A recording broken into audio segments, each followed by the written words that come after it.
semuanya, perkenalkan nama saya Sesya Melinda dengan belakang NIM 79.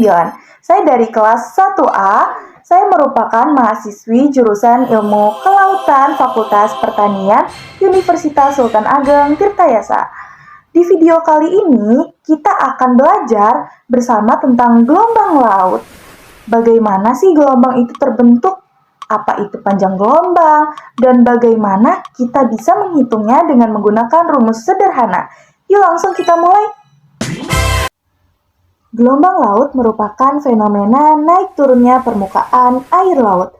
Puncak gelombang yang disebut dengan crest dan bagian bawahnya yang disebut dengan trough. Biasanya gelombang ini terbentuk karena angin di atas laut. Angin mentransfer energinya ke permukaan air, membuat riak kecil yang kemudian berkembang menjadi ombak atau gelombang laut. Gelombang laut punya karakteristik seperti yang pertama ada periode dengan lambang T besar, yaitu waktu yang dibutuhkan satu gelombang untuk melewati satu titik. Yang kedua ada panjang gelombang dengan lambang lambda, yaitu jarak antara puncak gelombang ke puncak berikutnya. Yang ketiga ada kecepatan rambat gelombang dengan lambang V, yaitu seberapa cepat sih gelombang menyebar di permukaan laut. Kalian pada tahu nggak sih, dalam fisika gelombang termasuk gelombang air, terdapat rumus dasar yang menghubungkan kecepatan, panjang gelombang, dan periode atau frekuensi loh. Rumusnya adalah V sama dengan F dikali lambda atau setara juga dengan V sama dengan lambda dibagi periode, di mana V merupakan kecepatan gelombang, lambda merupakan panjang gelombang, F atau frekuensi merupakan jumlah gelombang per detik, dan T besar merupakan periode atau detik per gelombang. Kalau kita tahu dua parameter, berarti kita bisa hitung yang satunya. Untuk gelombang di laut dalam, kecepatan gelombang juga bergantung pada panjang gelombang. Semakin panjang lambda, semakin cepat gelombangnya. Dalam konteks ilmuwan laut, rumus ini sangat berguna untuk memperkirakan jarak antar gelombang, kecepatan rambat ombak, dan memprediksi perilaku gelombang saat mendekati pantai.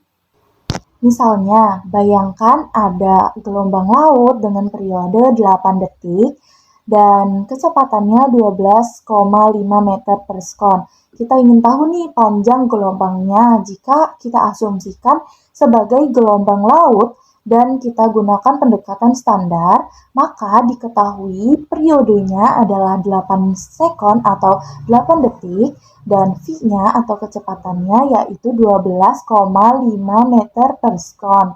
Maka jika kita anggap kecepatannya stabil, kita bisa pakai rumus lambda sama dengan V dikali T atau panjang gelombang sama dengan kecepatan dikali periode.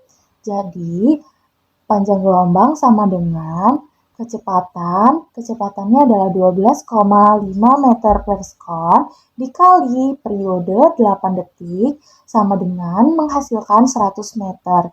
Jadi, panjang gelombangnya yaitu 100 meter. Kenapa sih memahami gelombang atau lambda itu penting? Karena memahami gelombang dan lambda itu punya banyak manfaatnya loh. Misalnya untuk desain pantai, dermaga, dan bangunan laut, kita perlu tahu seberapa kuat gelombang bisa menghantam. Lalu untuk energi terbarukan, banyak loh riset yang menghasilkan energi dari gelombang laut. Jadi kita perlu tahu karakter gelombangnya. Yang selain itu, dalam prediksi ombak dan cuaca laut agar aman untuk pelayaran, surfing, dan kegiatan pesisir lainnya. Dan juga untuk ilmuwan dan peneliti laut yang mempelajari dinamika perairan, interaksi gelombang dasar laut, atau dampak gelombang terhadap ekosistem. Dengan mengerti panjang gelombang, periode, dan kecepatan, kita bisa memperkirakan perilaku ombak, meminimalkan risiko, dan memanfaatkan secara bijak. Jadi kesimpulannya, gelombang laut meskipun terlihat sederhana, punya karakteristik fisika yang menarik loh, dengan rumus V sama dengan F dikali lambda, atau yang kita tahu, kecepatan sama dengan frekuensi dikali panjang gelombang, kita bisa menghubungkan kecepatan, panjang, dan periode gelombangnya. Memahami ini bukan sekedar teori, tapi penting untuk ilmu laut, keselamatan, hingga potensi energi masa depan. Kalau kamu suka video ini, jangan lupa like, share, dan subscribe ya. Dan kalau ada pertanyaan tentang gelombang laut, bisa ditulis di kolom komentar. Sampai ketemu di video berikutnya. Bye-bye!